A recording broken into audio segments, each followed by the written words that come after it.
Recorded Books presents A Flame in Hali, Book 3 of the Clingfire Trilogy by Marion Zimmer Bradley and Deborah J. Ross. Narrated by Pete Bradbury. Clingfire attack.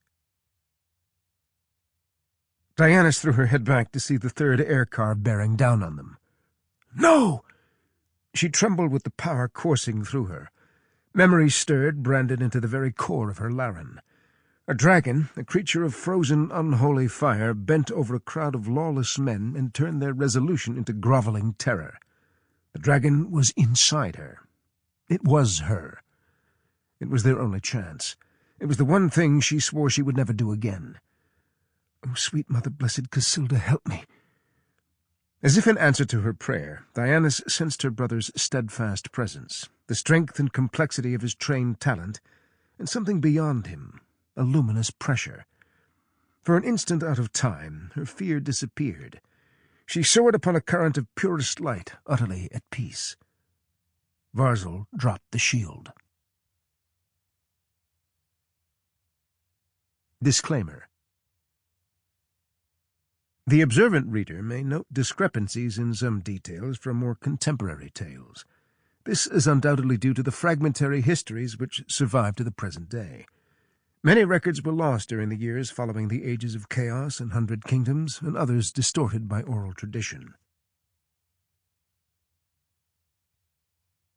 Author's Note. Immensely generous with her special world of Darkover, Marion loved encouraging new writers. We were already friends when she began editing the Darkover and Sword and Sorceress anthologies. The match between my natural literary voice and what she was looking for was extraordinary. She loved to read what I loved to write, and she often cited the death of Brendan Enselar, 4 Moons of Darkover, DAW 1988, as one of her favorites. As Marion's health declined, I was invited to work with her on one or more Darkover novels.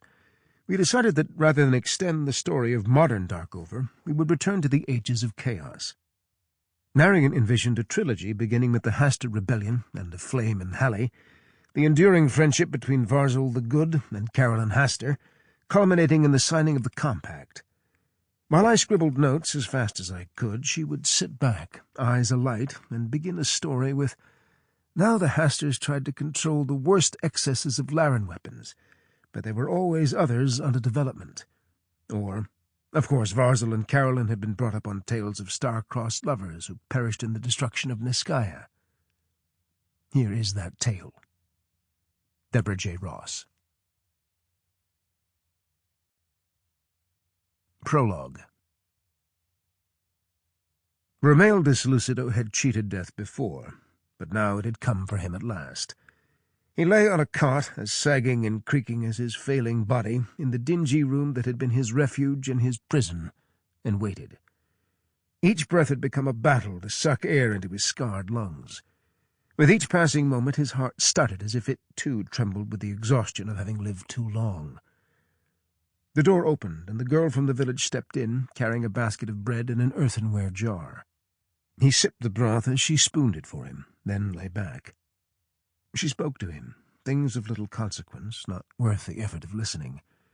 Her voice faded, mingling with the memories of other voices. Sometimes he spoke with men long dead, his royal brother.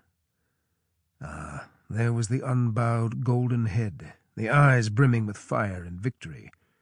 Once again they stood together on a balcony, while below them the white and black diamond-patterned banners of Deslucido rippled in the breeze. The morning sun burnished the king's hair to a natural crown. He spoke, and his words painted visions in Ramael's mind. Hope for a time when these 100 kingdoms might be united into a single harmonious realm.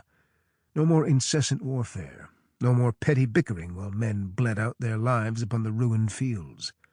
Ramael's Laren talents would be celebrated, his place as keeper of his own tower, so long denied by those head-blind purists, secure. The bright sky darkened. The vision blew away like winter-dried leaves, and now Ramael stood on the battlefield at Dry Creek, where his brother's army had clashed with that of King Raphael Hastur. His brother's soldiers paused to gaze skyward. Hovering above the enemy, Ramael's mechanical birds released showers of glowing green particles, as eerily beautiful as they were. Sample complete. Ready to continue?